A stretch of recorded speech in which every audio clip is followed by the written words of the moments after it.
okoye armed robbery for 1 year. On say eye na send na make can say wo wi ase aso pese boni no ye bi hye because me ma me papa nsam obi na no mo hye yen so nti na me ni problem ba akwesi set bia na wogum no so okoye bi hye na ase wo sa wo ye guy ase wo sa wani adi wo sa sam class sam no won ena me kodi na mfofo bi achi anya kwati obi ka free ni nsam enti adi oni papro ka ni free ni nsam na sam we say susu ewu besi wo sunyane but eya awra ho sem dia na me pese me chire because se abusuana ye die o me dish ye ka ni free ni nsam no se sa abusuana tia eya ne kai o me yaw e ma sabi ensam o course no nipa na ye die ka free ni nsam kwa na ye de se ka wo no ma ne nsase ye esai enti ano and ye de ko prison o me no mtin ka che me first no mtin ko prison asem we say si wosunyane because na me mini moda but eye namfofo no omo no free krom no na mdi o machi ene de ko honom J Ghana TV so ena o hwemi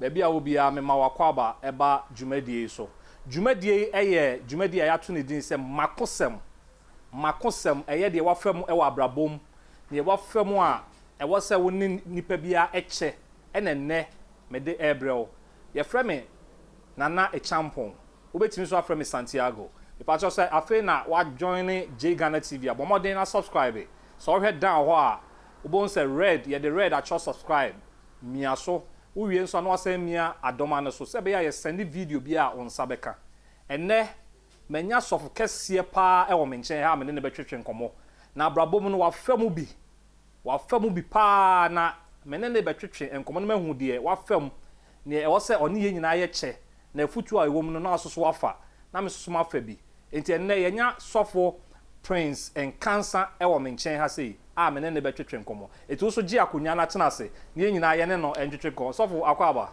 je o me joso na apomo e onyankopon adom ti no sofo unye ja ho onyame adom nti de bia o look good pa de da wano ase me mo akwaba bio me joso na sofo abrabom obia wo experience but onso so experience no woni ma twetwe nkomo emu odu na eden so enye easy o be pese woni atiefo ne ahwefo nyina abeche oh yes edin kan mechia atiefo ne ahwefo nyina eye manije ese wo mama kwanya sem nso min kanchire wiase enoma a onyankopon de me afam na ansa na mekasa ni pese wiase ti ase se abrabo experience. Life is an experience. Life is an experience, yes. Okay. Sana Christo so no experience.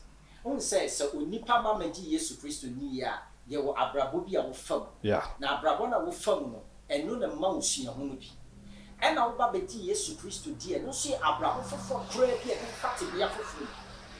Ansa na ba wo yo Christo ni no se on friend down so a na fe what jumping from just being an ordinary Christian no aba be onyame nipa oba be onyame nipa nso so a and no so no experience a fam whereby ya do fa entity ansa na aba wa ba be da sorry ano oba be da sorry ano tis when yankopon me da sorry ano and no so experience a fam ansa na aba e bedroom pampan so bi so yankopon be giwa pia ma wiase nyina hu and no so no experience a ufam enti don shiri no me pese me kan nyina bom na me keka ensem bi e kire adofo ne atiefo na ye incranshade ama obi biara o pese wo hwe ne wotie so for answer na beto as mami musa wasem ye taika se nyame nipa se nyame no bo bia ye was special people bi omonko aye nyame nipa na se den oh yes unse wo hu onipa bia so ba bagi Yesu Christo dia when you the right se wo so aba be onyankopon ba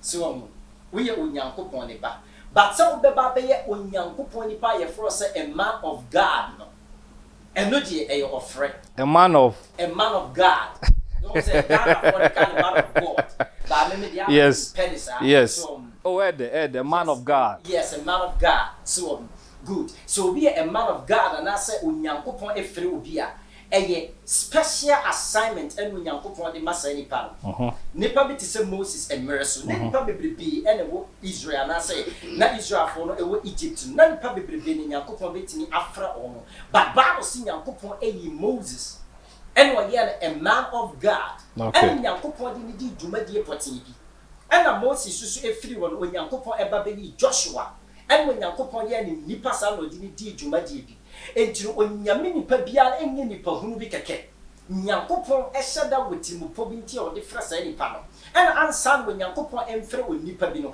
na nyankopon adinka the qualities bia hye nipa ni mu dada saa de we ya na nipa bebre nim no kura wo meni say ya wo wode wo beto atiasefo asase isu na wonyame wonim so obefre enti wo mu se obi bia wo yesofu bia no eya na osada wo qualities bi wanimu a even on such like kwa na saa de ni wonimu dada. Oh, okay. Eti won se onyankopon frɛ na nyankopon polish saa de ni wodi su saa de no e de ahye de dina nunyam akwete se me mfa ne se omo tu ewiase nyom enyom akyɛde nye bronsam na de ma eye nyankopon odidua nipa mu esenka nipa ne emfa ntonyom na asase sufo ye mfa ne gie ni na onu nyankopon se ye nya bi mfa nhye na nunyam but so bronsam na be so wu saa nipa ni mu a na wadu su nyankopon adom akyɛde ni odi dua wo mu tu ono bronsam ne glory.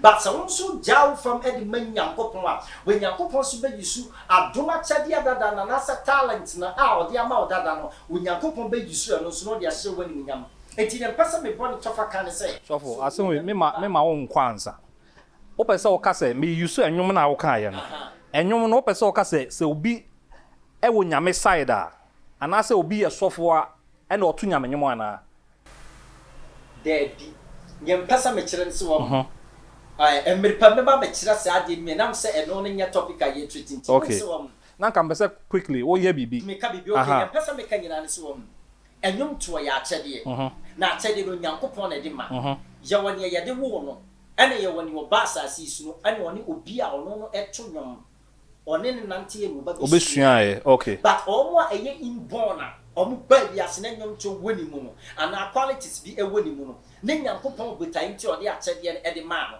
It is obi ba or ye wo obi no antu nyame nwomo a na se oto secular music a onfri nyame no a point se ye wo obi ba na se nipa na antu nyame nwomo a se wo ye wo noma hodo ye wo gospel music ye wo inspirational music se wo yes se obi antu gospel music a na se obi to inspirational music a enya bone so anything na nsan bi a metete se ye say sofu biba bibi ntime mpese me bodin ana wo de ma nka pra donka Williams ba e ba be ka say opeso ye of two area syndrome it is American rappers in say you city about papa Duncan Williams e ma na kwanya enti no wa filifie wa je no ho afili papa ni nsam no anka say kowiase akoye ne be boa na mo no so timi ba be didin as a rapper and am pa share YouTuber ni videos bebrebe of ni rap na ho na ya me ya because me no na me rapper we ase ansa ne rade de me eba a Christo sum. So for you one kasa. Oh yes. Now you're a rapper. Oh yes, now me a rapper. Edin be na na bro. Oh, me diani Satan me fan say ISIS. I was Satan the ISIS from. It is so for Prince near bro ISIS. Oh yeah, near from ISIS. School am call you popular. Obi anim say me a best dancer and a rapper.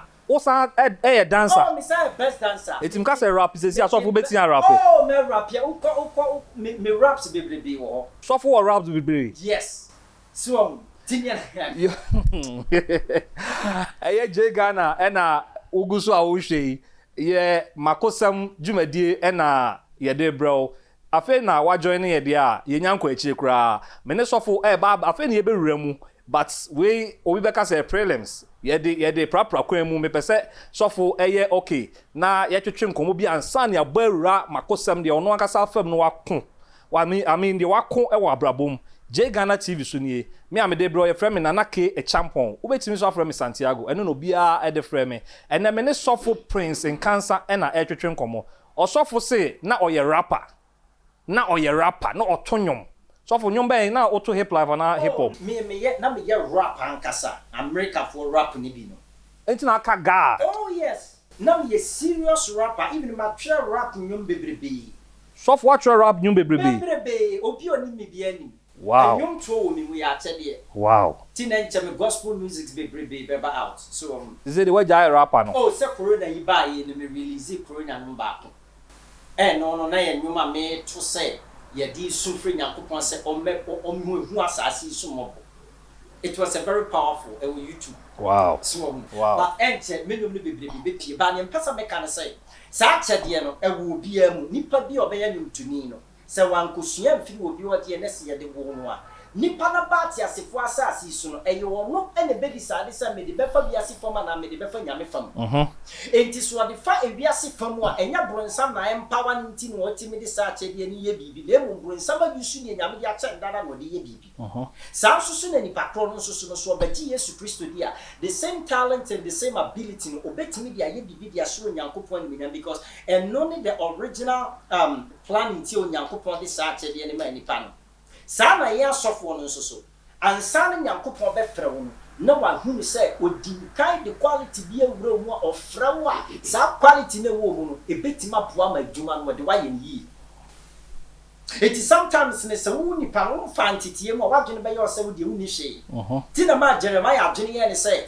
me ma no ntie mintimi nka wasem o ka kye se me de masem awura wo nu because no wo sana dini sha tina na dwene nsi wontimi nye ono no ne sa hwe ni mu ba na nyankopon so nim say wa di bibia se ni mu ono ne obi obetima preach yesu ama asem na tinya kanipa akoma so Moses do the same thing no adwen say okasa otwetwe wom enti wontimi but no nyankopon so nim say Moses kuta akukuduro bi ono mu a ono kwa no betim de na ye ne ode ne ye no nipa bi ti say David na wani mu dada wo na wani mu dada nti nyankopon discover wo say David ni eden David kuta akukuduro bi awani mu che ni nwa mpanyimfo no a enti no sa jade no ono nyankopon betima yusu dia ye bibi so eti wo nyame frɛ obi a nyame frɛ with special appointment with special calling no nyankopon ama special justification enti so bi o nyame tifo a na wo nyankopon sofo ofrɛ da no so a sa nipa no ye special oni ne nyape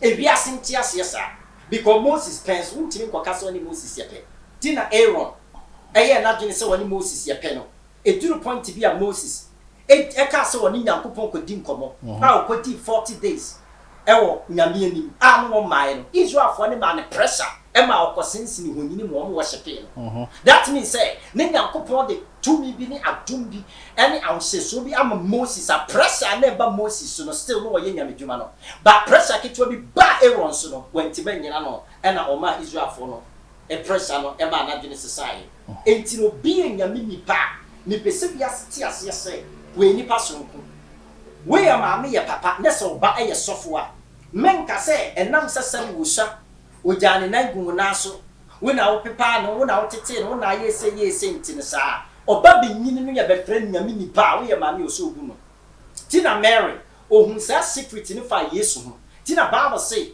emra omko ayefishia na se na ensa ne sai no o ka kire o se ne me ba ne besemu bia amonye efise no no nim se wo ye more than se wo ye ne ba eninti ene so bi ya maame ye papa enane ye jane se ne ba sofu ne ba ne bon ho modin bi so ba sum nyame no o menta na chi no rather no o mum na e de burden e tuni pa no so wontimi enni sofu no based on so mini nipa ne pastor e ya ne nyame de ndome every parents it is sofu yen same rebebre no yen monra dwumadie no the topic and ye dishia ye no wakosem ne sen sani metin kan ehase me kan no na me wo wiase na me ye no ma bebre me no mo wi pen me no mo nsa pen akohwibere bia de ye bo bi pen so for any also ako oh yes so say asasi so asetena ne ye wo beto asasi so a unyini no fa no ma bebre mo e na me ankasa no me ne me ma me ne me papa ntena o mu nyina burikire no ma tena all their lives omo kona medicine fee I think 2 years or so yes it me no man tina da me ne me bra panyin no so ko che me just 3 years pe me ne netina inti no ye nya kwanya aye ne pese ye bia wo ewiase because ma me die ni wa wote afie kakraka me ne me bra no quality ehin na wote oh kumasi die tafun shia su mosizongo bi ani me kumasi oh yeah kumasi mosizongo oh yeah mosizongo tafun shia su ni mosizongo infimfini ho ba bi na na meti so enti no emma me fa biase na me ni eden because na me nim no bone no me nim wi no umia me yeku ba no ma metimi aye it now grow call Ashtown side ho ne yi oh na me ye criminal guy na ni mo bi e friend kejasi oh minimum nyina no nyina so so nim me almost ni mo oh yes almost ye criminals oh yes on se wa obia batibia of fam se wa mu enti me no dakro ennam fufuo bi me ne me bra enya problem ena ennam fufuo bi me di o machi and sebi me go right into armed robbery kakra. Armed robbery? Yes, into a robbery case and they go prison. So for me ba. And now for yes. Who could din now for echi? Satana won vie say. Asem no kra na make this some the imagine bubu. Now me very young. Ekoye armed robbery. Oh yes. For how long? Oh, me fan say yekika bo ma me fan say be a year. Okoye armed robbery for 1 year. On say eye na say na make can say wo wiase aso pese boni we ye bi hye because me ma me papa nsam obi na no mo hye yen so ntina me ni problem ba akwati say te bia na wo no so okoye bi hye na ase wo say wo ye guy ase wo say wani adi wo say sam class sam no won enam ko di na mfofo bi achi anya ko di obi ka free ni nsam enti adi o ni papro ka ni free ni nsam na sam we say susu ewu besi wo sunyane but ayawra ho sem dia na me person me kire because say abusuana ye die o me dish ye ka ni free ni nsam no se sa abusuana tia eya ne kai o me yaw e ma sabi ensam o course no nipa na ye die ka free ni nsam kwa na ye de se kan wo no ma ne nsase ye esai enti ano and ye de ko prison o me o mtin ka che me first no dem ko prison asem we say si wo sunyane because na me mini moda but eye namfofo no mo no free krom no na me di o machi and ye de ko honom enti ye de ko honom no ma che me no mdim ka de ko tu ma chire ne che ba ko bi aka bi nto ne mintime mo ne din e ye che wono so ne de no e ba sunyane prison enti me no e wuram am dane ya na amanfo mu se am robbers bi akwaji obi ka no de sika woni panama ka na ko sha mi ne mama moja ne ade no ama sunya nyina o man nan so ade na ma be news no am se wuram o me tigu wuram so o me hwehwe me no na minim se ye de on betim bi ko minim ba bia ba na o mo firi sunya wan de o metima titima dwane dada eti ko ba ni sa no ana me pompa ye wo wuram na ka che wadi nyankopon se brate sa wo bua me na se mitimi titim na me nyamiti didim na se brate ma nua ma pega me sa me ba ye wadwuma wo kronfo no yes wo ko bokro no wi ade sika wo obi no enwuram ewo ba bi dua bi na me kra me ma de ye fre na dukuru dua kakra kapa tokro bi hyase sa nya se aboa ne da wonti that time anadwena na me hye na aboa na sori kwa didi enti se ka me hye wa chempa ne nko be ba be chima me enti no omo hwehwe ma no mbeto me ewa dukuro nim no mbeche me tuom chimi no mde koma Sunyan prisons Sunyan police station and omo remanded me for some time and I feel omo de ko prison sankasa enti no me sachira wo mura ni ti ko prison ni nyina no na chese ma jama gine sama sunyame eti prison na me start to share bible so for me bo krono ade esi da ben ye ben wo be kai oh ache me fan say ye kikabu man fan say be 20 years now something wow like that. Yeah ache because nyame ado me sachira ya ache but I'm very young unse me nyini pi but so ewiase abrabon ye kan ni wonim ya wade bi ono ma abofra ketekete betima ya panyin ntimi nye yeah se ni wiase sia ye nti enti no de me kokoshe prison ti prison ono de me kokoshe ye no nyankopon so adom om de me ko prison na no the first person na bra prison ono no o jime me fan say o welcome me no so the prison for 8 years no say a murder case enti no the prison 8 years and I say ni pakro no ehu mi apen was we a special guy met two wo nyamsum no so nim say my condition my mind say I was some so mesum I don't know ono no yesofo ana no so be yesofo wo Sunyan prison onu preach wo Sunyan prison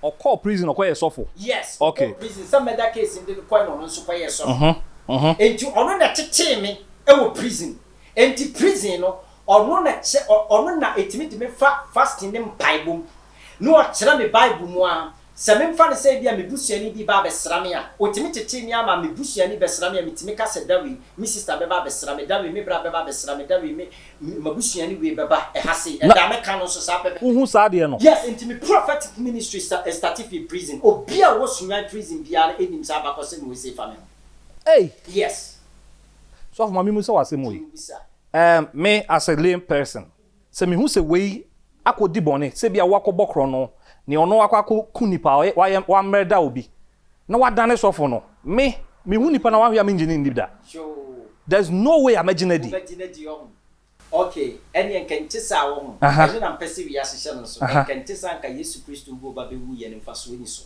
Bible say Yesu Kristo eba ma ho amo adebonyefo nti Bible say Yesu Kristo ba ye no ɔno mom na echi ɛkɔhwehwɛ wɔ na wagera no wagye wɔ asofo say timi hu obi na ɔde we de wa hu na ɔtun say we de ɔmpɛ kasa wo ye din we de hu na nyame so ka nya ɔno obi sa na nyame wo so nya ka nyame use no na wa akɔbɔ kro no de ɛni nti na mpɛsɛ me ka asɛm bi sɛ adentina Peter mo wɔ hɔ John wɔ hɔ asuafo no bebre hɔ ba adentina Paul ɔno nko nyame friend no ɔtrɛ 13 Pauline epistles si ye Paul anu yɛ criminal no ye Paul ni books a ɔtrɛ yɛ letters ɔtrɛ no ɛwɔ Bible mu firi mu a New Testament bɛka ketewa bi ye 13 letters a Paul ɛtrɛ yɛ firi mu a Bible no ɛbɛka ketewa bi New Testament bɛyɛ ketewa bi ɔtrɛ dodo ɛkyɛn Peter ɛne asuafo no aka ne nyina nso no yɛ very criminal hwɛ kwan Nyankopɔn fa so ɛgye no ti na mpɛsɛ me kyerɛ sɛ obi afa wiase pɛn na wafifa no mu a nyame nim bibi akokuduro mi ne din bia ne timi ma yaade obi asuro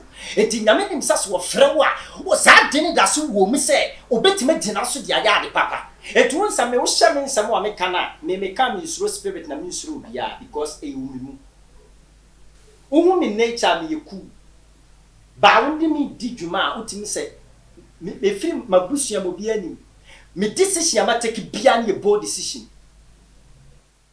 so won nye sure say krono adwene da so wutiri because you was saying be say once a soldier always a soldier entisa ka Bible nye no prank entisa ka asofo ye nya preach no be a wo preacher da be a bold na bold there because yes such a Nyankopon na me so such a nipa bebree okay so yes Abraham me fountain gate sorry a Nyankopon hyirai papa Reverend Istuna naba sorry na me woman san nyame mama free mo na ma start me ankasa me de no sa sorry no nyame na me so sachire nipa bebrebe bi da so ya sofo won bibisi ne e na me so ni ahye ebi mo sofo so wo yes enti no so obi mu so ya kote bia bi mu se no nkyere se sa na yete but me de bia na me kan say nipa na abrabo ene ne dada de a wonye ne bema hu se nipa nyame afre na mpa enti na me kan ba besi so say prison wono ena me kosi sa branch no so mega case na de me ko for 8 years back ko sachrai no no su preach obi a enim no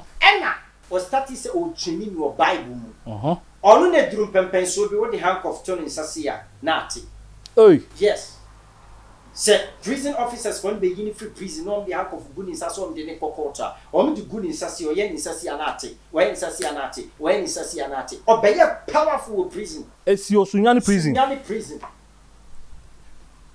very powerful guy very ono na tete me ono no ma me na ono na kire me kwen fa so ye fasting ono me ye fasting 3 months a minim si ye ba be didi 1 month was ye nsanye 3 weeks ye wie na ye sa be didi ye didi 3 days was ye nsanye bi ntiri wo the fasting kwa na le ku prison the Bible ntu o ma me ba be ye very powerful e wo prison intimidate ye di yi me ka kire prison for say urade aka kire me say da si be yi ma fi prison e dan duru ya pe no mba bi ye de me call court na lawyer no ano e kika boso obi ano kika boso kwa na je nyensa abranti mo nyanya no wonko yes anu mu jam asem we nyina si sunyane asem we si sunyane prison Ariofo studio ha ya she J Ghana TV ena wasogu so na utie na wo hwe ye nso yi me say afa no join ya we ye makosem dwumadie na ye de brew ene ye ne eye sofo anasa prophet prince and cancer ena ahia mu na kosem no de we de eye akosem ankasa akosem ena ye guso na ye ne twetwe command bo mo de na subscribe na send share video no ma obi nso so enya bi na on so nhwe bi share video no na ma ye comment ma ye hu de ekoso ma ye hu so so adwen mi twa me ho abasesi ana ya to aso ebusiafo mi chiechia mo de share akire bru wa konkonkonko alias atara ota free jana one strike abako pa na make say quote J Ghana TV kwankwansa etro wo de won kai krampa wo de ka Papa JJ Lawrence wo de wo J Ghana TV YouTube subscribe na be hu nsem me dem wi o wa akwahwe wani so ade bye pacho munya mon subscribe to J Ghana TV. Hi. Hi, this is your girl Diamond Apia, aka the Boss Lady. I'm subscribing to J Ghana TV, the #1 entertainment channel on YouTube. Adafo, upe baby a wo besere, wani beje. Ha, afutu awale mu nsam. This is J Ghana Bakope TV. Hwe ho na watch ma me wate. Your friend Louise Edinkra, make am fu J Ghana TV ma. Hwe, sa wo pensem watie, wo peniema hu a. J Ghana TV na also subscribe. Oni size o baby a. Make am chiro. So open YouTube, Papa Pasha. Me pacho subscribe to J Ghana TV. Me that's Me doing editing agree. J Ghana TV, we stand for the truth. Mo subscribe it. Na mo share J Ghana TV. It's the best. Yeah, mamu nyina akwa eba J Ghana TV so. Makosem Jumadie e na yegu so a ye ne Sofo Prince in cancer egu so twetwe no. Me a me di Jumadie hu chia me ye frame na nake e champon. Wo betimi so aframe me Santiago. Ene Sofo oboy enkomo pa na studio ha aye hye Sofo enti prison ho ensem a e course nie. Oh yes, prison on summer course no. Eti no sa nyame nipa na me kotu no prison no e kramoni nso na osachira o prison wo ba be ye Kristo ni o. Ey. Eti no ode me fan titiyem mame nka ro ko sembi nchira o. Ka che me. Me nam say me parents and na Ghana ntinye no ma nti no. Now we some Bible quotation one pa na me John 3:16 po na me. Meanwhile me go school. And so John 3:16 po na me. Na me me Bible me da because I'm in church. Me dia ya club. It me deep me do prison on the starting chira me say Old Testament wa ha. New Testament wa Genesis wa ha. It on na chira me no ma into obey ma me be ya powerful e wo prison. Enti prison say no me kan da kro bi me preach ma panyin ba to eba be bun ko to de wo sunya ni prison wo say me fa me say mu so. Me preach na kana koma. Prison order ba ko. Yes, enti men sanchira ni ba de me ya start free prison wo your ba. E free wo ko no na me father mfo. Enti me pie free prison po no na ofre me ene me din komo e busam sam what is shame me plan say me nton koso sa. Ene wo nyame yi me de me free prison. Enti wo nyame yi me de me free prison no. Me kotena teaching man because no mo person babusuafo person me bakumase. So for prison okodi say. Prison me di 1 year. 1 year. Yes. Okay. And so Nenk was me di about 25 years. Mentiasi. Who is a master na me de coin me fan say Armed robbery case. And I win with evidence. Won't me no shame ani. Sentence be na judge in the mouth. Oh so omo catch them say omo emfaming call remand prison. Na yankosu ni masem. Okay. Na Obia or coming more be intimate person me bonity. So no problem. No problem. Na ono na somebody in kako please one mama ye bebrebe. Enti no kra no waka me robbery case ni wonti no. Na we sen wasem. Kese. Enti na tese media ko mu jam ye o be jam ya mama da ho no ma batin hira kan yankopon so say we yankopon na me ma me so. E boy e fight ye. E se kwan bia so be yimi de ma free prison.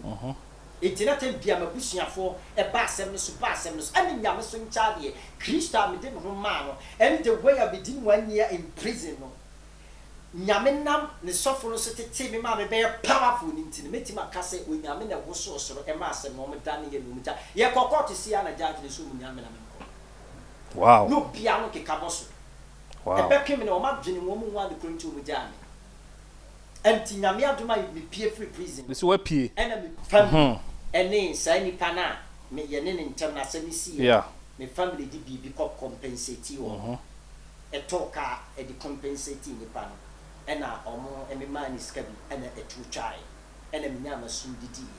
Afei na me mra mabasa asiso. Me be di sofu. Nam ye si enti ni mabusuafo mpese me bakumase. Twom ka say mi sister bi o teaching enti me nkotena ne nchen for a while.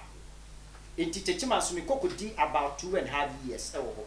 Okay. Enti woni nyina na chese so fidwuma no afei na me ba bedi ni. Na makosem ba kunye. Emra me started so fidwuma no na me gu ntitiye mu. E beduru point bi ewrade ma me ba be ye powerful. Enti dakro me ho no sana e sha me say me nko me kuro. Ti me ko me kuro na me nana bi na me nya ne ni nkomada. Only if you penny na no akoye bema. Ukro me hen. Me krom akoma dan tanoso. Okay. Ana me call ho. Eti me call na me kochi ana me si ona na ho te san no so me ho ye. Ana so wate se masachira nti me nyere me ho no so ne yenim so ye komfo. Ana so me nyere me ho na me so nyame ne mo me ma no kwa ne nyankopon enam me so enji omfiri abosom ne gufie ensem. Na abosom ne kura omo tete no ha no enso hu kon be fa so be de no mafiri abosom nsem. Et mi imagine mu no me fa ne se wa ma me akwenya. Et mi ana me ka ton so we dia me sheda e ba se me be chiachia promo afo. E abusuafo bia me ni mo na masa ko back to teachman. Enti da ko me prepare na ma sheda ba na abosom ba be briki wo. Na urade na me so age abusua no. Enti da ko bia me ko prepare me serve no. Me ba promo wona me wura fie ni oni ho. Ena na mo na hye me ma. Ena obi be ka se me fomo ye se ma mfumu. Ena me call baby ade abosom ni bibu na mkutwa ajato mu na mhye. Ena eye efie na abosom ni mo no guru mi bowra da ba kum na mkobu pu abosom ni bi. Me bu pu abosom ni bi no. Na afe no o me di sika. Oh aye netie. Esiko tibi de mi bubu ye. Om di sika. Sika ye kan sika futuro. No o me di aye bibi. Gold dust. Gold dust. Okay. O me di aye bibi so tibi de ni ma sam di ade ko bubu na me bubu na me de jano na me ko ye. And one for gold dust no. Because na man koto there bi send you nti na me ko ye. Okay. So na me imagine she me tim ni say na ne catch na me say me ma no kwa ma nyankopon na me so magi wo nti spiritually wa ma me kwa me imagine na me de ko ye no. Enti no na ka me koto ne dia ka me nim say ko be catch me say me twa jantu. But unfortunately me ko ni so ko afu. And na wo na hye me so say me ntimi nsan kwa na masaba. And yes sasa me pesa me ye no wasa me ye. Timidin kai akọ esuro kotwa agya tuma nsa na me ba fie because na me chance wo beba na onu ama me kwa na me twa agya tum. But no mother. Ana bia bufo bowura dan ba kwa me ni metime nya akonya wu na bowura wona bia bia bi poso no bupu. Eti one of them say e gold dust and one bia create a bia round bi na da. Ana bia bupu na me koy. Eti me koy na be ye news e wa busua ni eni krom ho. And on the bar FM so into Samatia, a bar FM so I think about 16 years ago. A bar FM so would be teaching my town so I could buffy up some dear. And I wish your phone between us say on big created your told to say, me man was saying, because me could be a good. Anna, whom you now started some seriety. And the Bussian in our solitaire. To all my yama, even me, I mean, give me free prison in Popran, who did what I say. What of a problem about my bed? You were free, but what's a problem can say with any spirits? And a sheer. I will be a yin in Safri. Let us are 2 minutes. Entino, Dacro, me down, Massa, sorry, and papa, me, Bessia Paco, Brass, the moon, say, spirit to be dimly come about the bomber soon, I'm a Swiss. Yeah, so because of the Bini, we are saying I am a select. And in Tina made me suffer dear me dear, me tearful Holy Spirit, because all suffer now will generally so Casacasano. So when your own kind of feel gratty and the 2 minute meaning, and soon something now good DNA, and God and me go to quotation and professor me, Yaki cancer, and you soon summon some, because as some make us see a cobias in 2 me be ending near to me will be to my tribe. But me name Jesus Christ, imagine and I'm assuming I'm 2 million dear. It is spirit in the bow. Spirit in the bow, Masum, and papa. Namasu, we say yes. Masu, that was the left one, yes, the left one. Oh, poor Masum. Or Bejina when him. Oh, so and as who answer Bibia Bow. Sorry, free men pass to say, I may so no poor machine from first one. Oh, them. It's me who say, and Sabia Pomashi from Bamin for money. Okay. Oh, it's no one me air at to say, or Nipa no walk to some company say, you must sorry, I mean, no walk one, so yes. But the only difference me say, whom me say, you nam be no walk. It's not only some many or be combat a spirit and I'm name. And I should join out to one, sir. Yes, no, I met to me, sir, into a bomb Masuno, Masusi and I'm to chain. And I'm a talk from. Sometimes, so many sister, I mean, to a sorry pack of trap. Into one Minquan and Emily. Ain't you to me for almost about 1 hour? ono prawie bibia wi oba na fi masore na me catch ne say minya encounter bi but na abusiafo no ye didi sase na me ko de me sa ko ka aboso enti na ase wo kan pia na akwa eti sei ne se wa na akopre won dia tuntima akasa enti wanu ma na me ko share park bi so na bomb pai na me se urade asema asie ni enti urade edie ben na wako amenye ene urade dia de bi kire me odi sky efe pa odi share me nsamsa ene o ma me ye ni sei ene o se me hwie nsu mu so na me hwie nsu bu so enti me wie ya me ye si am share lesi kanem for ye ene nyankopon se me me precious ewo ni nsem me precious eti sisi ka wo ni nsem na wade me ahye ni nsem se no amount of uncertainty ebeba ne bitima say me because me or the be ya se for butaye enti ma mi nsuru awurade ka asam ni kire me ya we na maso ni teye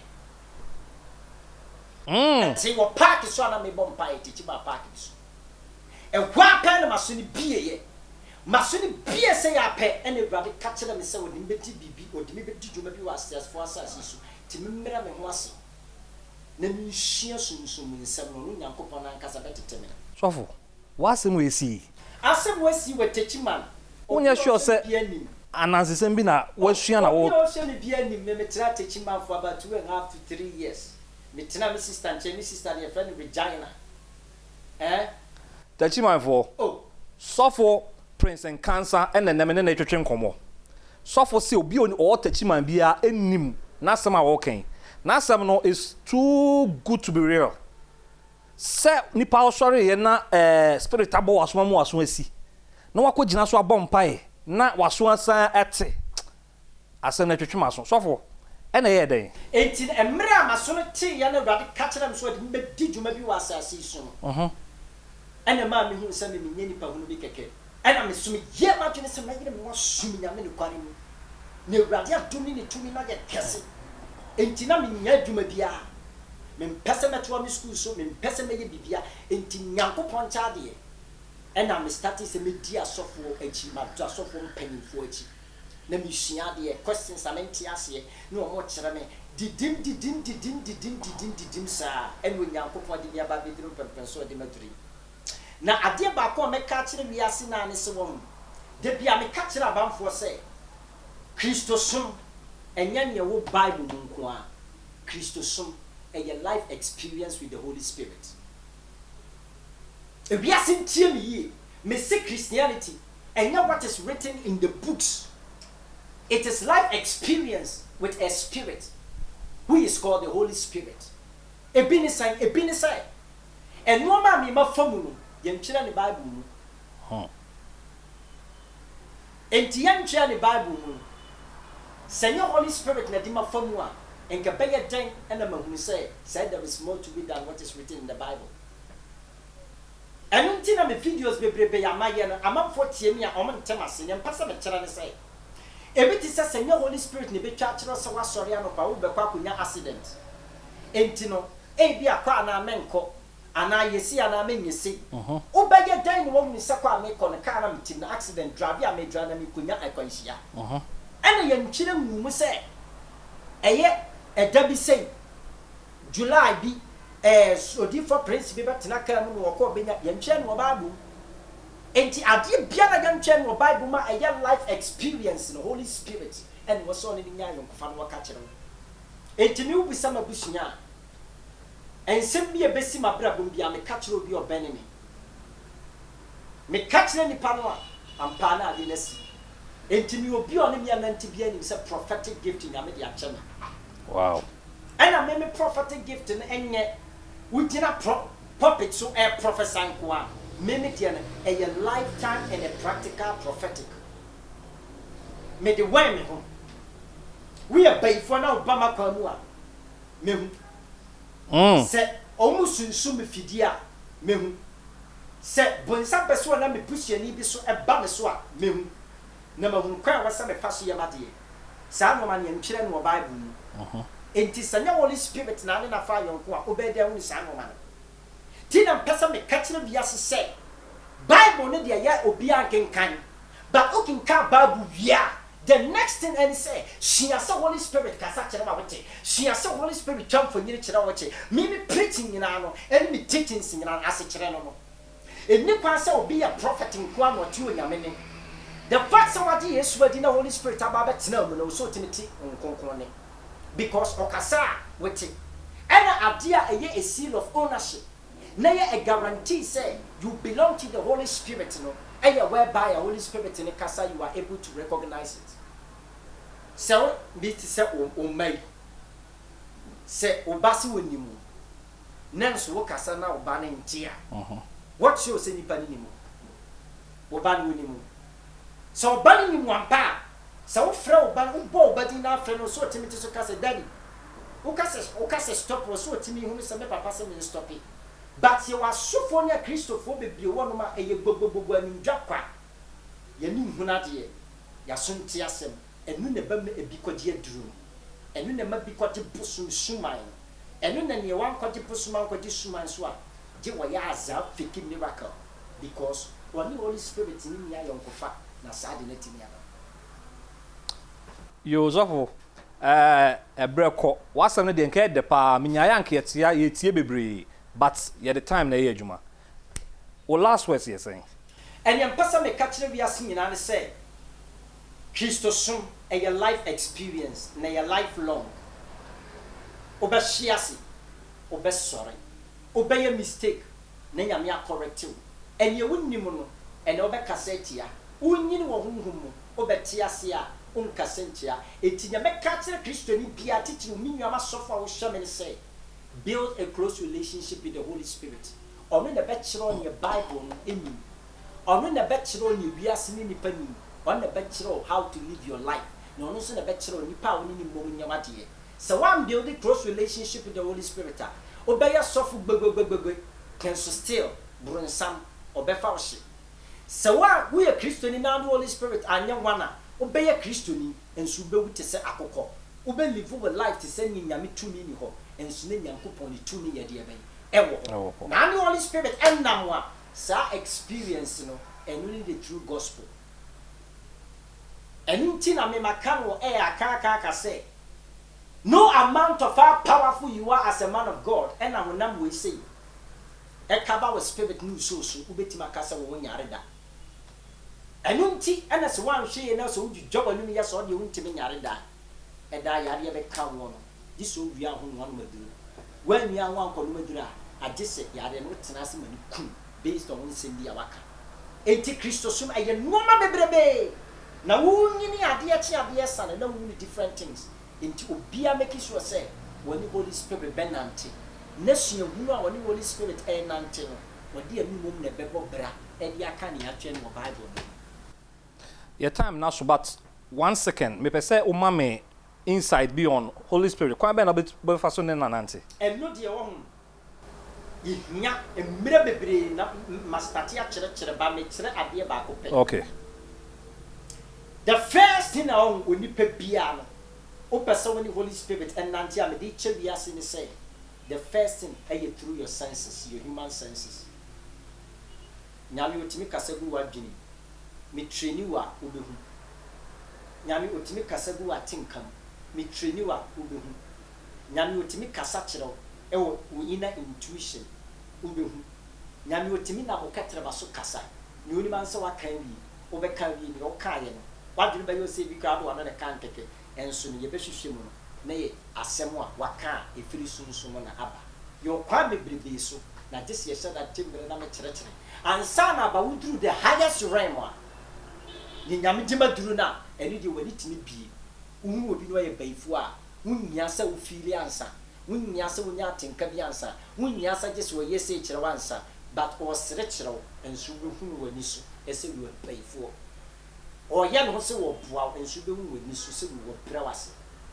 Levels to build a close relationship with the Holy Spirit, who be do level. But a bit to me, Taiti software or come in some, Yano can't stories. Nor did that day, yes. Okay, kakra mekano. So for say, ope say ultimate Holy Spirit and Nantia. Bomoden na bra obetimi a church.